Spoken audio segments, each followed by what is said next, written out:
चलें जी, आज sports in animals यानी आप लोगों में स्पोर्ट आज डिस्कस करनी है। तो स्पोर्ट इन एनिमल्स,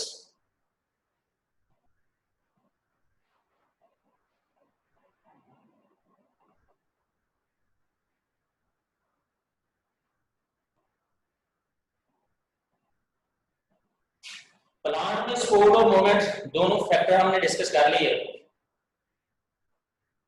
एनिमल्स में सेल वॉल नहीं है। प्लांट्स में तो हमने देखा कि मेनली जो फैक्टर रिस्पॉन्सिबल था स्पोर्ट के लिए वो सेल वॉल, हार्ट का जिडिटी की फॉर्म में, या सेल वॉल के अंदर डिफरेंट एंगुलर थिकनिंग डेवलप होती हैं, या सेल वॉल के अंदर बहुत से मटेरियल डिपॉजिट होकर बहुत थिक हो जाती है, तो कहीं पे पैरेन्काइमा, कोलनकाइमा और स्क्लेरेन्काइमा की फॉर्म में ये अपीयर हो रही थी जो सपोर्ट प्रोवाइड कर रही थी।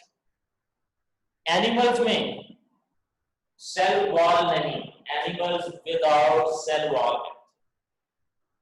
फिर एनिमल डिफरेंट हैबिटेट्स में, एक्वाटिक भी हैं, टेरेस्ट्रियल भी हैं, साइज के लिहाज से बहुत छोटे डेलिकेट भी हैं और बहुत बड़े बड़े एनिमल जो 100 किलोग्राम वेट के भी मुश्किल होते हैं। तो डेफिनेटली एनिमल्स को भी इस एनवायरनमेंट में रहते हुए डिफरेंट एक्सटर्नल फोर्सेस का सामना करना पड़ता है। उन फोर्सेस के खिलाफ शेप को मेंटेन रखने के लिए, या फिर फोर्स ऑफ ग्रेविटी के खिलाफ चलने के लिए, किसी फ्रिक्शनल फोर्स के खिलाफ चलने के लिए, या और जो भी फोर्सेस हैं, इवन अपने बॉडी वेट को उठाने के लिए और ग्राउंड की सरफेस से पर्टिकुलर हाइट तक रखने के लिए भी सपोर्ट की जरूरत है। तो एनिमल में फिर सपोर्ट के लिए जो स्ट्रक्चर्स हैं क्या हैं उनको डिस्कस करते हैं। एनिमल्स में सपोर्ट के लिए स्पेसिफिक स्ट्रक्चर है स्केलेटन।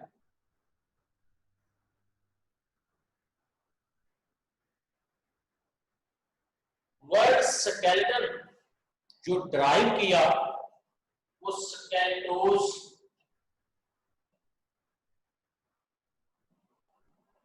जिसका मतलब होता है ड्राइवनेस।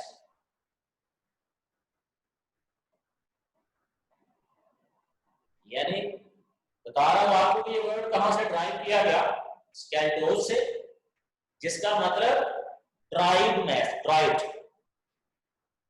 एनिमल्स में जो मेनली स्केलेटन है, बात में इसकी और टाइप भी सामने आई जो ड्राई नहीं भी, लेकिन मैं इसके ओरिजिन की बात कर रहा हूं कि शुरू में जो स्ट्रक्चर स्टडी की गई वो बेसिकली ड्राई हार्ड थी, जैसे बोन्स वगैरह है कि बॉडी के अंदर ड्राई मैस होता है, हार्ड मैस होता है, जिस वजह से उससे रिलेटेड वर्ड ये स्केलेटन रख दिया गया।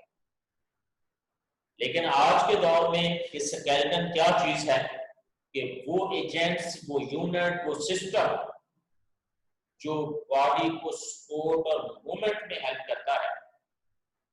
सपोर्ट, प्रोटेक्शन, फंक्शन तो काफी है स्केलेटन के, लेकिन मेनली स्केलेटन रिस्पॉन्सिबल है सपोर्ट के लिए, मूवमेंट के लिए, शेप मेंटेन रखने के लिए, प्रोटेक्शन के लिए। तो ये स्ट्रक्चर जो शेप मेंटेन रखती है, प्रोटेक्शन प्रोवाइड करती है, या कोई भी शेप वगैरह के लिए स्पेसिफिक है, मूवमेंट के लिए है, उसको हम कहते हैं स्केलेटन। वर्ड ये स्केलेटोस से निकला है।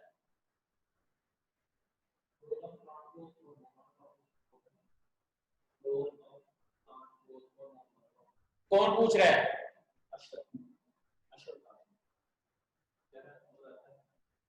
10 स्टूडेंट में से कोई? ये कल लेक्चर पढ़ा था आपने?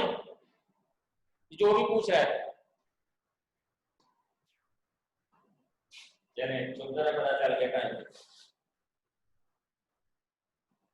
अच्छा, ये तो मैं वर्ड के बारे में आपको बता रहा था कि ये वर्ड कहां से लिया गया है। अब ये कि स्केलेटन प्रेजेंटली जो एनिमल्स में सपोर्ट के लिए पाया जाता है वो किस किस लेवल का है, उसकी टाइप क्या है, उसके बारे में एक जनरल इंफॉर्मेशन। ये पहले वाला जनरल सा टॉपिक और बहुत इजी है इसका।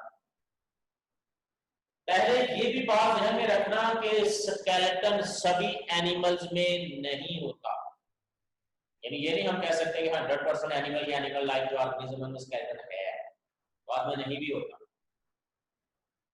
जैसे आपने पढ़ा प्लेनेरियन वगैरह है, उनमें कोई स्केलेटन नहीं, लेकिन जिनमें है, ज्यादातर में है, जिनमें है वो किस लेवल का है वो हम डिस्कस करते हैं। तो ओवरऑल 3 तरह का स्केलेटन होता है, इनवर्टिब्रेट और वर्टिब्रेट दोनों को अगर हम मिलाएं। एक है हाइड्रोस्टैटिक स्केलेटन,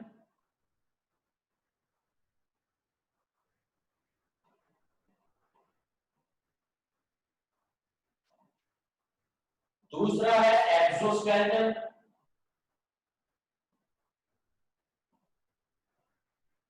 और तीसरा है एंडोस्केलेटन।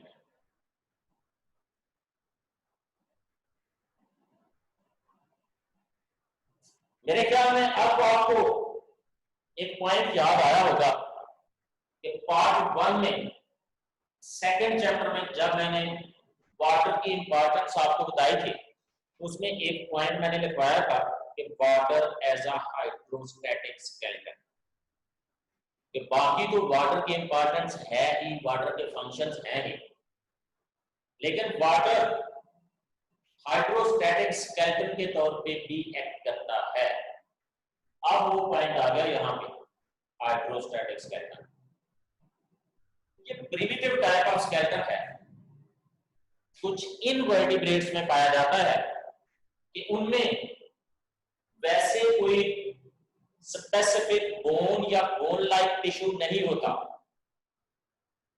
फिर होता क्या है कि उनके बॉडी के अंदर स्पेसिफिक साइनसेस होते हैं, स्पेसेस होती हैं, उनके अंदर वाटर फिल रहता है, और वाटर फिल रहने की वजह से उनका बॉडी एक्सटेंडेड फैला हुआ रहता है, और वाटर एक्सटर्नल फोर्स एक्सर्ट करता है जिससे उनकी शेप भी मेंटेन रहती है।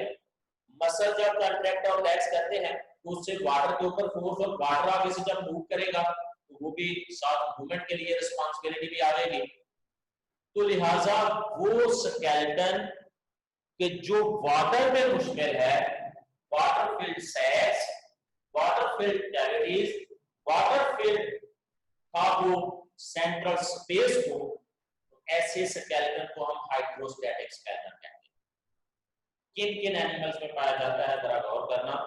चैप्टर नंबर 10 में वैसे आपको बता चुका हूं पार्ट 1 में कि एक तो सिलेंट्रेटा के मेंबर्स में हाइड्रा, जेलीफिश वगैरह, उनमें आपने देखा कि इस तरह जैसे हाइड्रा की अगर आप एग्जांपल ले लें तो इसमें गैस्ट्रोमस्कुलर कैविटी होती है, इसके अंदर वाटर फिल रहता है, माउथ को ये मोस्टली क्लोज रखता है, और ये वाटर फिल होने की वजह से ये राउंड शेप मेंटेन रखता है। वेव ऑफ कंट्रैक्शन जब ये इसकी बॉडी पार्ट में चलती है, उस वजह से जब पानी पे प्रेशर एक्सर्ट होगा तो लेंथ बाय ये इंक्रीज हो जाएगा। अगर लेंथ बाय कंट्रैक्शन होगी, साइड पे इंक्रीज होगा, जिससे कुछ मूवमेंट भी होती है। अगर इसमें से पानी निकल जाए तो ये क्रैश कर जाएगा।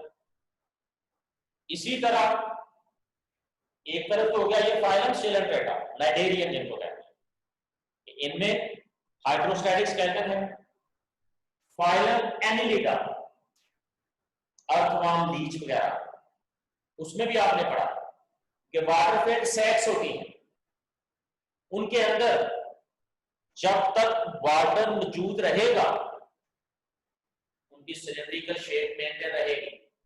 अगर पानी बाहर निकल जाए, जैसे अर्थवर्म वगैरह के गिर्द नमक रखते हैं, पानी बाहर आ जाता है, वो सुपर डुपर एक सा हो जाता है, शेप भी नहीं मेंटेन रहेगी, मूव भी नहीं कर सकेगा। क्यों?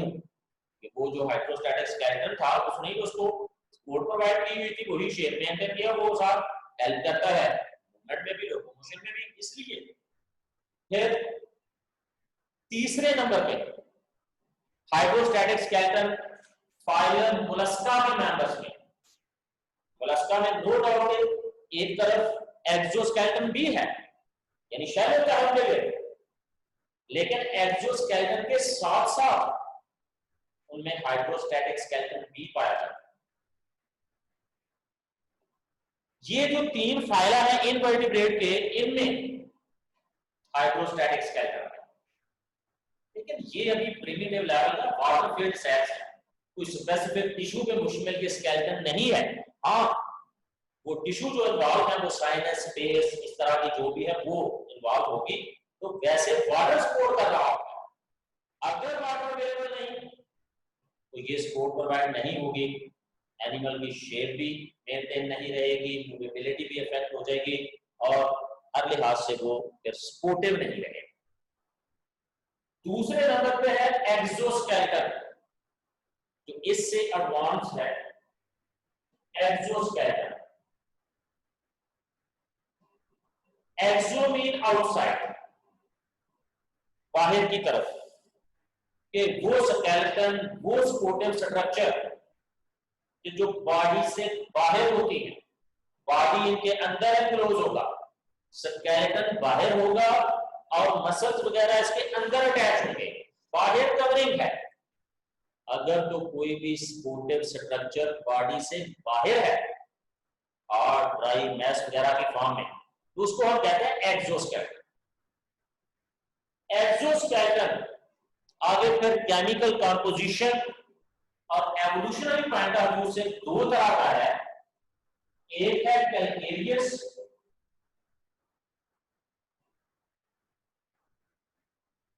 और एक है काइटनस।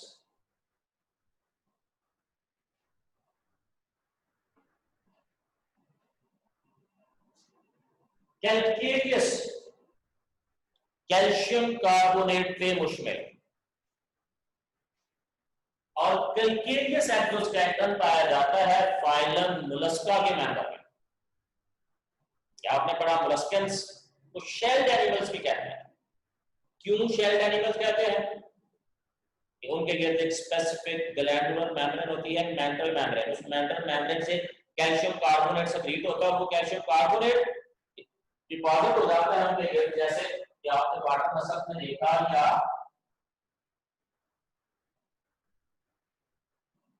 ये वाटर मसल्स हैं, इनमें भी या इसके अलावा स्नेल्स वगैरह में बाकी सारा ये कवर्ड होता है, खास पाए इधर से फुट लाइन स्ट्रक्चर बाहर निकल गया होती है। और ये जो इनका शेल है ये कैल्शियम कार्बोनेट पे मुश्तमिल होता है, इसलिए इसे तो हम कैलकेरियस एक्सोस्केलेटन का नाम देते हैं। और ये बॉडी के साइज के साथ साथ इंक्रीज भी होता जाता है साइज, यानी नया कैल्शियम कार्बोनेट डिपॉजिट होता जाएगा और उस वजह से पहले वाला जो अंदर से वो आहिस्ता आहिस्ता डिसॉल्व हो गया, यानी इन शॉर्ट में ये साइज में इंक्रीज होता रहेगा, बॉडी के साइज के साथ साथ ये भी इंक्रीज होता रहेगा। ये जो कैलकेरियस एक्सोस्केलेटन है कैल्शियम कार्बोनेट का, नो डाउट इस लिहाज से ये बहुत सुटेबल है कि ये प्रोटेक्शन बहुत ज्यादा प्रोवाइड करता है, प्रोटेक्टिव इन नेचर है, पत्थर है, हार्ड है कि बाहर से कोई चोट वगैरह का इफेक्ट अंदर नहीं जा सकता, या सिंगल पीस पे मुश्तमिल होता है या 2 पीस होते हैं जुड़े हुए। प्रोटेक्शन के लिहाज से तो ये बहुत सिग्निफिकेंट है, लेकिन एवोल्यूशनरी पॉइंट ऑफ व्यू से हम इसको ज्यादा एडवांस कंसीडर नहीं करते। उसकी वजह ये कि जस्ट हॉल की तरह ऊपर कवरिंग मौजूद है, कोई उसमें मॉडिफिकेशन नहीं, कोई सेंसरी एरियाज नहीं कि जो एक्सटर्नल एनवायरनमेंट से एनिमल को चेंजेस को डिटेक्ट करने में हेल्प कर सके, कोई मसल की अटैचमेंट के लिए स्पेसिफिक अंदर की तरफ स्ट्रक्चर नहीं, कोई इसमें फ्लेक्सिबिलिटी नहीं, वजन के लिहाज से बहुत ज्यादा इसका वजन है, यहां तक कि एनिमल्स की लोकोमोशन बहुत स्लो हो जाती है। क्यों? कि उनको अपने वेट से भी हैवी तो साथ ये शेल लेके चलना पड़ता है, जो हैवी बहुत ज्यादा होता है, लोकोमोशन में रुकावट का बायस बनता है। हाँ, एक सिग्निफिकेंस जरूर है कि बॉडी की ग्रोथ के साथ साथ ग्रो कर जाता है और प्रोटेक्टिव ज्यादा है, इस लिहाज से ये फायदेमंद है। लेकिन एवोल्यूशनरी पॉइंट ऑफ व्यू से प्रिमिटिव है, क्यों? तो मॉडिफिकेशन नहीं है इसमें, ये बिल्कुल एक कवरिंग दीवार है कोई इससे रिसेप्टर नहीं होते, टच से रिलेटेड, कोई लाइट से रिलेटेड, इस तरह की चीजें जो एक्सटर्नल एनवायरनमेंट को डिटेक्ट करने में हेल्प कर सके, इस तरह की कोई मॉडिफिकेशन कैलकेरियस एक्सोस्केलेटन में नहीं पाई जाती, जिस वजह से ये एवोल्यूशनरी पॉइंट ऑफ व्यू से जरा प्रिमिटिव। दूसरी तरफ काइटिनस एक्सोस्केलेटन, काइटिन कार्बोहाइड्रेट है, पॉलीसेकेराइड है, लेकिन कॉम्प्लेक्स पॉलीसेकेराइड है। कि जैसे आपने पढ़ा कि फंजाई की जो सेल वॉल है वो भी काइटिन पे मुश्किल है, लेकिन यहाँ पे फंजाई का जिक्र नहीं हो रहा, यहाँ पे एनिमल है। फाइलम आर्थ्रोपोडा जिसमें इंसेक्ट्स आते हैं, उनमें काइटिनस एक्सोस्केलेटन होता है। काइटिनस एक्सोस्केलेटन का मेजर मटेरियल तो काइटिन पे मुश्किल है, लेकिन इसके साथ एसोसिएटेड क्यूटिकल यानी वैक्सी लेयर वगैरह, एक है उसकी चमक होती है इंसेक्ट्स के ऊपर से, एक वो वैक्स की वजह से, क्यूटिकल लेयर की वजह से, कुछ इसमें मिनरल्स वगैरह भी डिपॉजिट हो गए तो काफी कॉम्प्लेक्स स्ट्रक्चर बनेंगे। फिर इंसेक्ट्स का जो स्केलेटन है ये काइटिनस होता है, थिन होता है,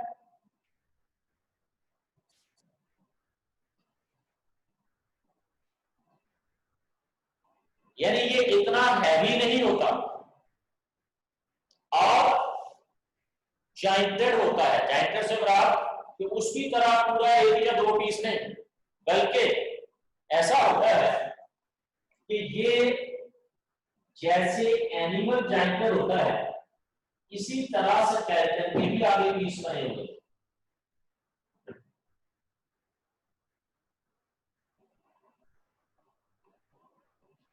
जॉइंटेड होने की वजह से यहां से दरमियान में क्यूटिकल लेयर होती है जो फ्लेक्सिबिलिटी प्रोवाइड करती है,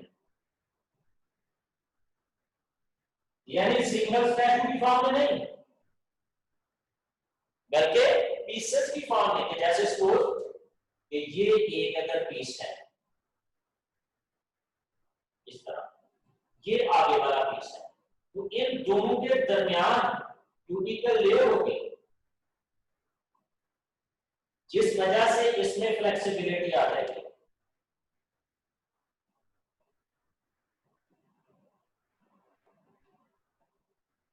उस फ्लेक्सिबिलिटी की वजह से मूवेबिलिटी भी आसान हो जाएगी। लेकिन दूसरी तरफ के काइटिन है टफ मटेरियल, यानी ये काइटिन जो है ये इतनी जल्दी ब्रेक डाउन नहीं होता। देखा इंसेक्ट्स में, मैंने पहले भी आपको बताया था कि ये चिंटियां वगैरह है, इस तरह के इंसेक्ट को आप मार देते हैं पाँव रख के, लेकिन डी शेप को इतनी जल्दी नहीं होती इस काइटिनस एक्सोस्केलेटन की वजह से। काइटिनस एक्सोस्केलेटन थिन होता है, थिक नहीं, इसकी तरह कैल्शियम कार्बोनेट की तरह मोटा नहीं। नीचे इसकी स्किन यानी एनिमल की जो स्किन है वहां पे स्पेसिफिक ग्लैंड्स होते हैं, वहां से ये सेक्रीट हो रहा होता है। डिफरेंट मटेरियल वहां से सेक्रीट होकर ऊपर आहिस्ता आहिस्ता डिपॉजिट होते रहते हैं और उनकी वजह से ये लेयर्स बनती है। फिर पीसेस की फॉर्म में है, डिफरेंट जॉइंटेड फॉर्म में है। जॉइंटेड फॉर्म में होने की वजह से इसमें फ्लेक्सिबिलिटी आ जाएगी और मूवेबिलिटी आसान हो जाएगी। तो जैसे सपोज दैट कि अगर इस पूरे एनिमल के ऊपर सिर्फ एक ही बॉल चढ़ा हुआ होता सिंगल पीस का, वो तो स्टैचू बन जाता, वो तो मूव नहीं करने देता इसको। लेकिन अगर छोटे छोटे जायंट्स की फॉर्म में है, जैसे मैंने ये शो किया, इस तरह पीसेस हैं, उन पीसेस के जितने जहां जहां से इसके जायंट है, क्योंकि इसमें सेगमेंट होते हैं ना, इंसेक्ट्स में भी सेगमेंटेड बॉडी होता है, तो उसी तरह सेगमेंट की फॉर्म में स्केलेटन भी डिवाइडेड है। तो वो सेगमेंट के दरमियान क्या होता है, क्यूटिकल लेयर। जैसे मैं इसकी एग्जांपल दिया करता हूं कि फर्ज करें कि वैसे एक लोहे का पीस हो पूरा का पूरा इसके ऊपर चढ़ा हो, कोई उसमें जोड़ वगैरह नहीं, और एक ऐसा हो एक लोहे का पीस आगे रबर, फिर लोहे का पीस, फिर रबर, फिर लोहे का पीस, फिर रबर, तो वो रबर दरमियान में क्या करेगी, फ्लेक्सिबिलिटी प्रोवाइड कर देती, जिससे मूवेबिलिटी आसान होगी। समझ रहे हैं स्केलेटन यानी काइटिन, फिर क्यूटिकल लेयर, फिर काइटिन, फिर क्यूटिकल लेयर। तो इस तरह फिर ये जो स्केलेटन के डिफरेंट पीसेस हैं, सेगमेंट्स हैं, उनमें फ्लेक्सिबिलिटी आ जाएगी। तो इस लिहाज से ये फिर जरा एडवांस भी है, मॉडिफाइड भी है, लेकिन यही एक एडवांस और मॉडिफाइड की वजह नहीं, और भी बताता हूं कि क्या क्या इसमें कैरेक्टर एडवांस है? एक तो यही कि इसमें सेगमेंटेड ये स्केलेटन होता है, क्यूटिकल लेयर होती है, डिफरेंट लेयर्स की फॉर्म में होता है। क्यूटिकल लेयर इसको प्रोटेक्शन ऊपर से प्रोवाइड करती है, पानी को अंदर एंटर नहीं होने देती। अंदर की तरफ इसके बार बने होते हैं, बार में रॉड लाइक स्ट्रक्चर, जहां जहां इसका एंड है ना, तो अंदर की तरफ मुड़े हुए होते हैं ऐसे। उन बार का क्या फायदा कि वहां मसल आसानी से अटैच होकर इसको मूवेबिलिटी प्रोवाइड करें। फिर इसमें यानी मॉडिफिकेशन है सेंसर्स के लिए। क्या कि एक तो बॉडी के ऊपर छोटे छोटे बार से बने हुए होते हैं जो सेंस आते हैं, रिसेप्टर का काम करते हैं, सेंसिला कहते हैं उनको। दूसरा, ये आपने पढ़ा जैसे इंसेक्ट्स में कंपाउंड आइज भी होती है, और वो कंपाउंड आइज की का क्या मतलब है, लेंसेज बहुत ज्यादा होते हैं। ये जो लेंसेज है ये भी इसी पैटर्न एक्सोस्केलेटन से ही मॉडिफाई हो गए बने हुए। इट मींस कि फिर जहां जहां जरूरत है वहां सेंसर्स यानी रिसेप्टर भी मौजूद। फिर जहां लेग्स के जॉइंट्स वगैरह होते हैं वहां क्यूटिकल लेयर, ताकि लेग्स भी प्रॉपर बॉडी के साथ अटैच हो, जैसे करते हैं कि यहां से स्टार्ट हो। तो जहां जहां ये लेग्स हैं, जॉइंट्स होते हैं, वहां क्यूटिकल लेयर होती है ताकि आसानी से मूवेबिलिटी भी हो सके, स्टैचू ना बन जाए। तो लिहाजा ये जो काइटनस एक्सोस्केलेटन है ये ज्यादा एडवांस है, मॉडिफाइड है, किसकी निस्बत? कैल्केरियस एक्सोस्केलेटन की। इस काइटनस एक्सोस्केलेटन का एक ड्रॉबैक जरूर है, यानी ठीक है बाकी लिहाज से ये एडवांस है, मॉडिफाइड है कैल्केरियस की निस्बत, लेकिन एक बहुत बड़ा ड्रॉबैक इसका वो क्या है कि ये जो काइटनस एक्सोस्केलेटन है ये बॉडी की ग्रोथ के साथ साथ ग्रो नहीं करता जैसे उनमें करता। मोलस्का में जो कैल्केरियस एक्सोस्केलेटन है वो तो बॉडी की ग्रोथ के साथ साथ ग्रो करता है, लेकिन ये जो काइटनस एक्सोस्केलेटन है ये बॉडी के साथ साथ ग्रो नहीं करता, जिस वजह से एनिमल की ग्रोथ में रुकावट का बायस करता है। पार्ट 1 में भी आपको थोड़ा सा इसका मैंने बताया था। फिर उसको कैसे कंपनसेट करते हैं ये एनिमल, ये साइज में तो ग्रो करना है उन्हें, तो फिर ग्रोथ को कैसे मेंटेन रखेंगे कि इस शेल को यानी ये काइटनस एक्सोस्केलेटन को ये बार बार काटते हैं और नया डेवलप करते हैं। वो नया बड़े साइज का होगा, यानी जब एनिमल ग्रो करके जिस साइज का हो चुका होगा। फिर इस तरह जब तक वो एनिमल प्रॉपर साइज गेन नहीं कर लेता ये पुराना एक्सोस्केलेटन कोट करते हैं, न्यू डेवलप करते हैं। इस प्रोसेस को कहते हैं मोल्डिंग या एक्टाइसिस। पार्ट 1 में भी आपने पढ़ा, यानी मोल्डिंग या ecdysis. Periodic shedding of old exoskeleton, periodic shedding after regular period old exoskeleton shed होता है, न्यू डेवलप होता है। जो न्यू डेवलप होगा वो ओरिजिनल साइज का होगा, ओरिजिनल से बात एनिमल के नए साइज का। ये जो प्रोसेस है इसको कहते हैं मोल्डिंग या ecdysis, periodic shedding of old exoskeleton and formation of new one of the original size. लेकिन ये 4 स्टेप्स पे मुश्किल प्रोसेस है। 4 स्टेप आपकी बुक में लिखे भी हुए हैं, लेकिन क्या है जरा इनको समझाता मैं इस डायग्राम से। पहले नंबर पे क्या होता है, सबसे पहले कि एनिमल की स्किन की जो एपिडर्मिस लेयर होती है वहां पे स्पेसिफिक हार्मोन रिलीज होते हैं जो स्टिकी मटेरियल स्केलेटन और स्किन के दरमियान, अब जाहिर है स्केलेटन स्किन के साथ स्टिकी मटेरियल में दूरी अटैच होता है, वो स्टिकी मटेरियल जो स्केलेटन और स्किन के दरमियान पाए जाते हैं जिनके थ्रू स्केलेटन स्किन के साथ अटैच है, उन स्टिकी मटेरियल को ये हार्मोन होता है एक्टिसोन वो डिसॉल्व करता है। इसीलिए इसको एक्टाइसिस भी कहते हैं, उसे एक्टिसोन के नाम से। कि पहले नंबर पे जो स्किन है उसकी लेयर से स्पेसिफिक हार्मोन एक्टिसोन रिलीज होते हैं, वो इस स्टिकी मटेरियल को डिसॉल्व कर देते हैं कि जिस स्टिकी मटेरियल के थ्रू एक्सोस्केलेटन स्किन के साथ अटैच होता है। नंबर 1। नंबर 2, जो ही ये डिजॉल्व हो गए स्टिकी मटेरियल, ये जो स्किन और एक्सोस्केलेटन के दरमियान है, तो साथ ही साथ नीचे से प्रोक्यूबिकल लेयर नई बनना शुरू हो जाएगी। ये जो नए नीचे वो भी ग्लैंड्स होते हैं, वो अपना एक्शन स्टार्ट कर देते हैं और वो नई प्रोक्यूबिकल मीन के वो क्यूबिकल जब अभी नहीं बन रही है, ओरिजिनल अभी इब्तदाई फॉर्म में है, प्रोक्यूबिकल लेयर बनना शुरू हो जाएगी। सेकंड स्टेप, पहले स्टेप में क्या होता है कि ऐसे हार्मोन रिलीज होते हैं कि जो स्केलेटन और स्किन के दरमियान स्टिकी मटेरियल को डिसॉल्व करेंगे। जो ही वो डिसॉल्व हो गए, वो लूज हो गए, नीचे से प्रोक्यूबिकल लेयर बनना शुरू हो गई नई, लेकिन वो अभी सॉफ्ट होगी, नरम होगी, समझ ले गीले सीमेंट की तरह। अब ये नहीं कहना सीमेंट ही है वो, जैसे सीमेंट जब यहाँ करते हैं गीला होता है ना, नरम होता है, तो जो प्रोक्यूबिकल नहीं बनेगी वो भी नरम है, सॉफ्ट है, लेकिन नीचे से नहीं बनती जा रही। जो ही पर नीचे से वो नहीं बन रही है, उसका प्रेशर एक्सर्ट होता है, साथ एनिमल भी ग्रो कर चुका होता है, तो ये जो कोल्ड क्यूबिकल है या स्केलेटन है, इसके अंदर सुराख बनना शुरू हो जाएंगे, दरारें बनना शुरू हो जाएंगी, फटना शुरू हो जाएगा।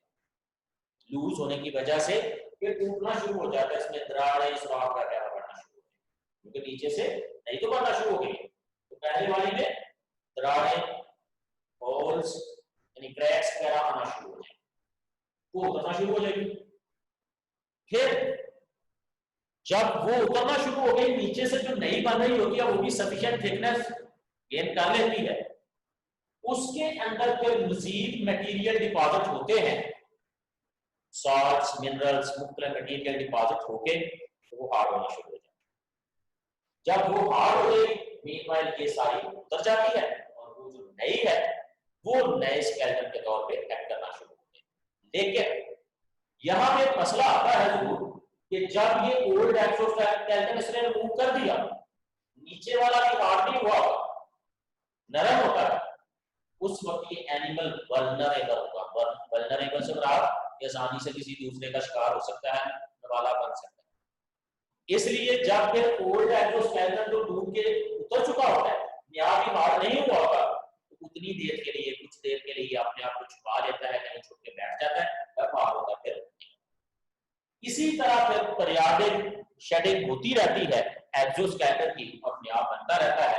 ये जो प्रोसेस है periodic shedding of old exoskeleton and formation of new one of the original size, that's called molding या apoptosis। और ये 4 स्टेप का प्रोसेस होता है। फिर से स्टेप सुन लें कि पहले स्टेप में स्किन की जो एपिडर्मिस या हाइपोडर्मिस लेयर के अंदर स्पेसिफिक ग्लैंड होते हैं, वो एप्टिसोन हार्मोन रिलीज करते हैं, वो जो स्टिकी मटेरियल होते हैं स्केलेटन और स्किन के दरमियान उनको डिसॉल्व करेंगे।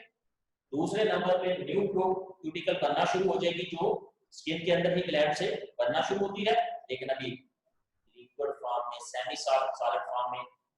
फिर जो ओल्ड एक्सोस्केलेटन है वो रप्चर होना शुरू हो जाएगा, दरारें, सुराख बनना शुरू हो जाएंगे, टूटना शुरू हो जाएगा।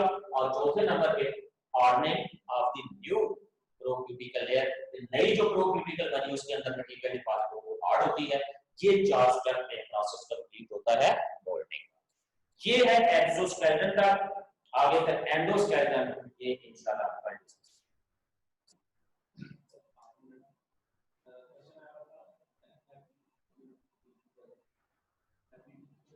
एपी का मतलब अब प्रोक्यूटिकल जैसे ये बनी है, जब ये कंप्लीट हो जाएगी उसके ऊपर जो सबसे एंड वाली होती है, एपी का मतलब था बाहर ऊपर जिसकी वजह से चमक नहीं होती है इंसेक्ट की, कुछ च्युइंगम वगैरह देखना, उसके ऊपर एक स्पेसिफिक चमक होगी, वो एपीक्यूटिकल की वजह से होती है। क्यूटिकल लेयर वो सबसे ऊपर पाई जाती है, एंडोक्यूटिकल होगी जो सबसे अंदर की तरफ पाई जाएगी। ये एपी, मीजो, एंडो, इसका तो आपको पता होना ही चाहिए। प्रोक्यूटिकल होगा, प्रोक्यूटिकल का 100 दफा मैंने जिक्र किया है कि नहीं बनती है।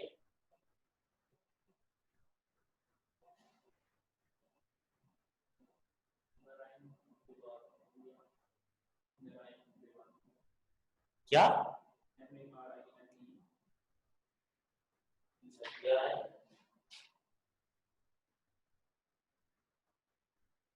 बाइवेल्विया क्लास का नाम है, क्या कर रहे हैं आप लोग? मोलस्का की क्लास आप बाइवेल्विया पढ़ के आए हैं।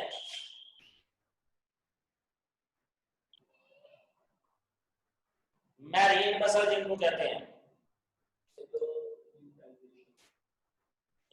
सेक्युलराइजेशन, सेक्युलराइज्ड प्रोटीन्स होती हैं, टफ हार्ड प्रोटीन जो डिपॉजिट होती हैं, तो उस प्रोटीन का यानी सेक्युलराइटिक लेयर का बनना, इसको सेक्युलराइजेशन भी कहते हैं। सेंसिला सेंस ऑर्गन्स को कहते हैं, छोटे छोटे जिसके ऊपर बनते हैं, बाहर से मैंने बोला है उनको कि सेंसिला कहते हैं, जो रिसेप्टर के तौर पे करते हैं। सेक्युलराइजेशन अभी मैंने बताया है, सेक्युलराइटिक प्रोटीन होती हैं जो हार्डनिंग के लिए रिस्पांसिबल होती हैं, उनका डिपॉजिट होना।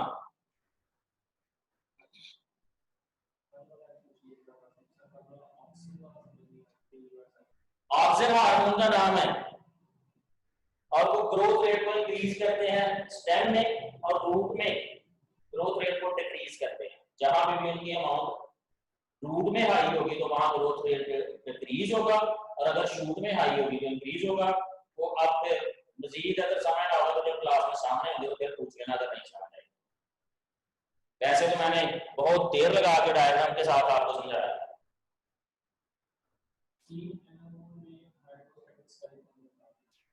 ये सी एनिमल और हाइड्रा एक ही फाइलम के दोनों मेंबर हैं, जिनमें मैंने हाइड्रा की एग्जांपल बता दी है, वैसे ही सेम सी एनिमल में सिर्फ उसकी शेप में फर्क है। सी एनिमल जो बिल्कुल सीधी शेप का होता है, हाइड्रा